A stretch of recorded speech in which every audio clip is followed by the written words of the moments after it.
অন্তর্বর্তীকালীন সরকার ক্ষমতা গ্রহণের পর থেকে একের পর এক আন্দোলন সরকারের স্থিতিশীলতার পথে ব্যাঘাত সৃষ্টি করছে।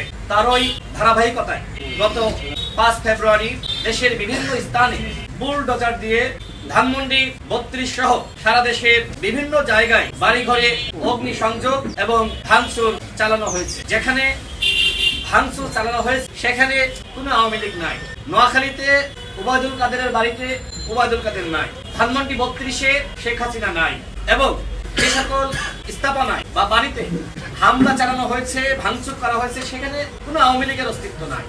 আওয়ামী লীগ আসলে কোথায় আছে? আওয়ামী লীগ আছে সচিবালয়ে, পুলিশে, র্যাবে, বিজেপি সহ প্রশাসন ও সরকারের সকল সেক্টরে আওয়ামী লীগের সুবিধাভোগীরা বহাল তবিয়তে রয়েছে। এমনকি এই উপদেষ্টা পরিষদে আওয়ামী লীগের সুবিধাবাদীরা এবং মুজিববাদী সৈনিকরা রয়েছে। আপনারা জানেন উপদেষ্টা ফারুকী সাহেব তিনি গত 7ই আগস্ট তার ফেসবুকে পোস্ট করেছিলেন প্রধান উপদেষ্টা ডক্টর মোহাম্মদ ইউনূসের প্রথম দায়িত্ব হবে ধানমন্ডি 32-এর বাড়ি সংস্কার করা এবং প্রদর্শন করা। অথচ আমরা এই উপদেষ্টা পরিষদের মুক্তি খেয়ে আমরা বিপ্লবী বয়ান, যেখানে বিপ্লবের বিরুদ্ধে অবস্থান মুজিববাদী সৈনিক বসির আহমেদ, আলী ইমাম মজুমদার এবং ফারুকীদেরকে উপদেষ্টা পরিষদের জায়গা করে দেওয়া হচ্ছে।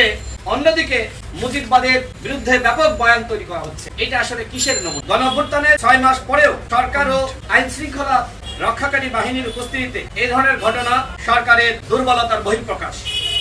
এবং একই সাথে এই ধরনের ঘটনা সরকারকে চ্যালেঞ্জের মুখোমুখি ফেলানোর শামিল। একদিকে সরকার রয়েছে, অন্যদিকে সরকারের কোন কোন উপদেষ্টা এই ভাঙচুরকে তারা উৎসব হিসেবে উপভোগ করার আহ্বান করেন। একদিকে বৈষম্য বিরোধী ছাত্র আন্দোলনের নেতারা এই ধরনের ঘটনা ঘটার ক্ষেত্রে ইন্ধন যোগান, অন্যদিকে আবার কেউ কেউ বলেন থামুন থামুন। উপদেষ্টারাও বলছেন, আবার নেতারাও বলছেন। এগুলো আসলে দ্বিমুখী আচরণ। গণঅভ্যুত্থানের সাথে সাথে বা এই সরকার গঠিত হওয়ার পরে যদি এই ধরনের ঘটনা ঘটতো তাহলে এটি নিয়ে আসলে প্রশ্ন তোলার কোনো সুযোগ ছিল না। জনগণের ক্ষোভের বহিঃপ্রকাশ হিসেবে আমরা আন্তর্জাতিক কমিউনিটি এবং বাংলাদেশের সচেতন মহলকে বোঝাতে পারতাম।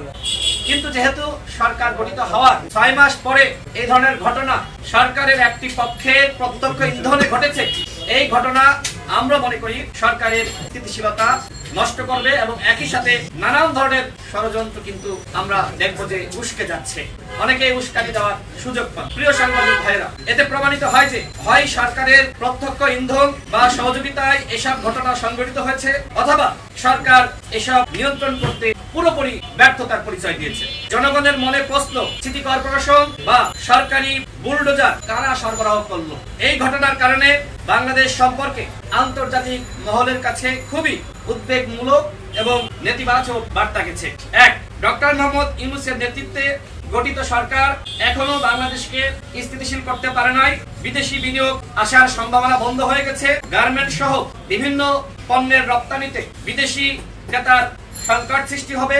বাংলাদেশে অবস্থানরত ও বাংলাদেশে আসতে আগ্রহী বিদেশি পর্যটকরা আতঙ্কিত হতে পারে এই ঘটনার কারণে। তার মানে এই ঘটনায় বাংলাদেশের ক্ষতি হয়েছে। আন্তর্জাতিক মহলের কাছে নেগেটিভ মেসেজ গেছে। বিদেশি বিনিয়োগ বন্ধ হয়ে যেতে পারে, রপ্তানি বন্ধ হয়ে যেতে পারে এবং যারা বাংলাদেশে বেড়াতে আসতে চায় বা এই মুহূর্তে যারা বিদেশিরা বিভিন্ন এম্বাসিতে বা বিভিন্ন কাজে, ব্যবসায়িক বা বিভিন্ন কাজে বাংলাদেশে রয়েছে, তাদের মধ্যে আতঙ্ক ছড়িয়ে পড়তে পারে। প্রিয় দেশবাসী, গাজীপুরে বৈষম্য বিরোধী ছাত্র আন্দোলনের শিক্ষার্থীরা আক্রান্ত হওয়ার পরে অপারেশন ডেভিল হান্ট শুরু হয়েছে, কিন্তু আমরা এখনো সেনাবাহিনীর কাছে আশ্রয় নেওয়া 626 জনের অবস্থান সম্পর্কে জানি না। কোথায় সেই রাঘব বোয়ালরা? অন্তর্বর্তীকালীন সরকারের মাননীয় প্রধান উপদেষ্টা কেন এই সরকারের 6 মাস অতিবাহিত হলেও এখনো পর্যন্ত সেই 626 জনের নাম প্রকাশ করতে পারেনি? তার মানে কি? তার মানে একদিকে আপনারা গোপন করছেন যারা আশ্রয় নিয়েছিল কারা? আওয়ামী দর্শকরা, কোন ভালো মানুষ গণঅভ্যুত্থানের পক্ষের শক্তি সেনাবাহিনীর কাছে গিয়ে আশ্রয় নেয়। আমরা শুনেছি যে সীমান্ত দিয়ে তাদের অনেকে পালিয়ে গেছে। গণমাধ্যমে, সামাজিক যোগাযোগ মাধ্যমে খবর এসেছে। আপনারা এই কাজগুলো করতে পারেন না। আওয়ামী লীগের হাইকমান্ডকে আপনারা গ্রেফতার করতে পারেন না। আপনারা তাদেরকে পালিয়ে যেতে সহযোগিতা করেছেন। অন্যদিকে আপনারা এই অপারেশন ডেভিল হান্ট শুরু করেছেন।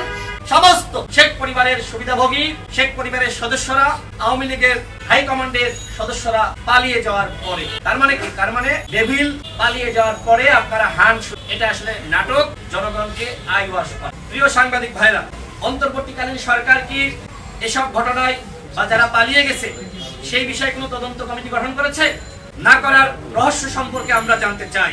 অপারেশন ডেভিল হান্টকে আমরা স্বাগত জানাই, কিন্তু এর মাধ্যমে যেন আওয়ামী লীগের কোন সাধারণ ও নিরীহ কর্মী সমর্থককে হয়রানি না করা হয় এবং একই সাথে সাধারণ মানুষকে যাতে হয়রানি না করা হয়।